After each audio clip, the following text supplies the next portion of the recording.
Hello, welcome to the European Open Briefing for Thursday, June the 15th. I'm Rafi Barjan, currency analyst, and we're going to be looking at what's happening in the currency markets today.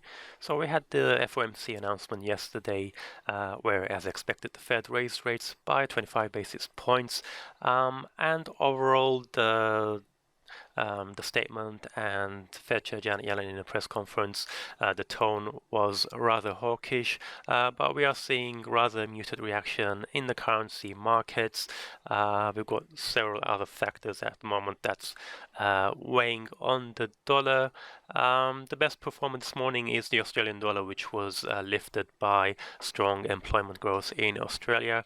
The pound is steady ahead of the Bank of England's monetary policy decision later today. But in commodities, oil prices are down sharply. We had a big increase in US gasoline stocks yesterday, according to the latest EIA data, as well as an IEA report that gave a rather damp outlook for oil prices in 2018. But let's start with the Fed because we're not seeing much of a reaction to the dollar. The dollar is just ever so slightly firmer this morning.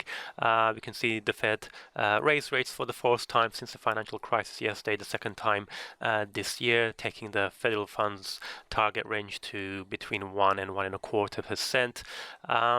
The Fed also published its latest quarterly economic projections. They maintained their outlook of one more rate increase this year and possibly three more next year. There were little changes to the other forecasts. GDP was revised slightly up.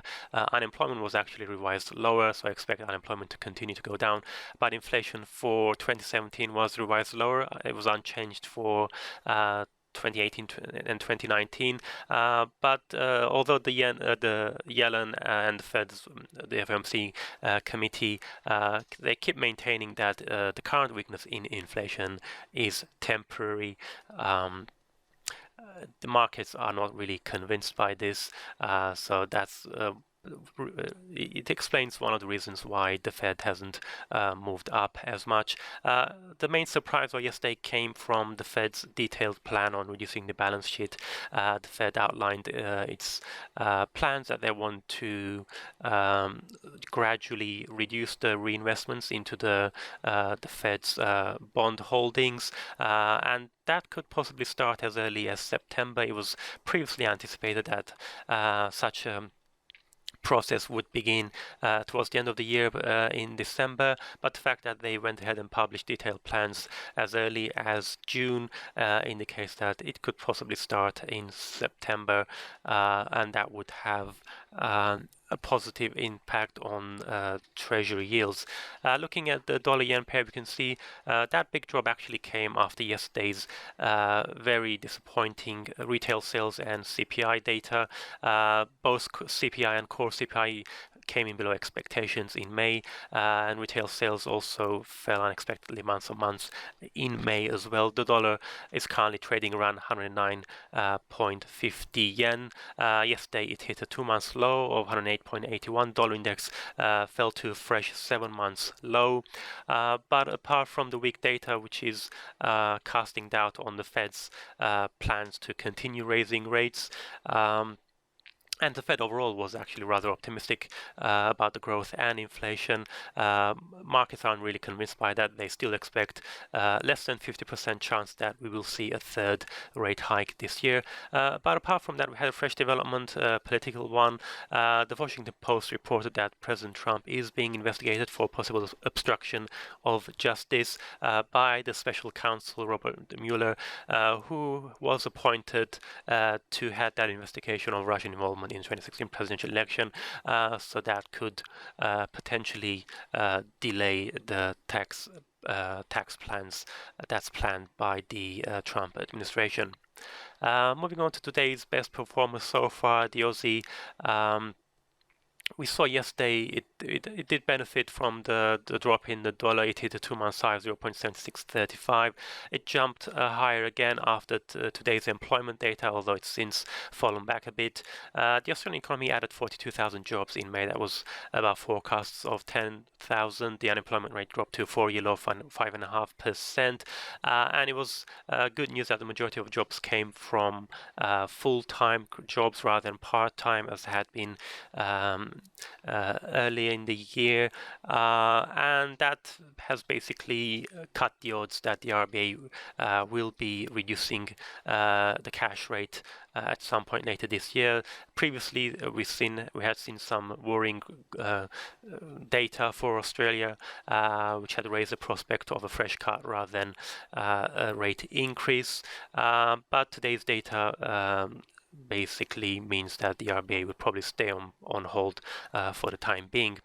But moving on to the New Zealand dollar now, and in fact it was up until today's GDP numbers, it was looking quite the reverse for the New Zealand economy. It was actually New Zealand's economy looking much better. And we had the GDP numbers out this morning, which came in below expectations of 0.7%. They came in at 0.5% quarter on quarter for the first 3 months. Although growth is expected to bounce back, the weaker number was mainly due to a big drop in construction output during the first quarter, but it did hurt the kiwi. We can see yesterday, after the drop in the US dollar, it actually jumped to a 4-month high of 0.7319, but it fell back sharply because of the GDP numbers. It's currently trading around 0.7218. But the kiwi overall is looking bullish because of the growth prospects overall, the longer-term growth prospects for the New Zealand economy. Let's have a quick look at the UK pound now, because we do have the Bank of England monetary policy meeting later today. The bank is expected to hold rates at 0.25 basis points, and they're not likely to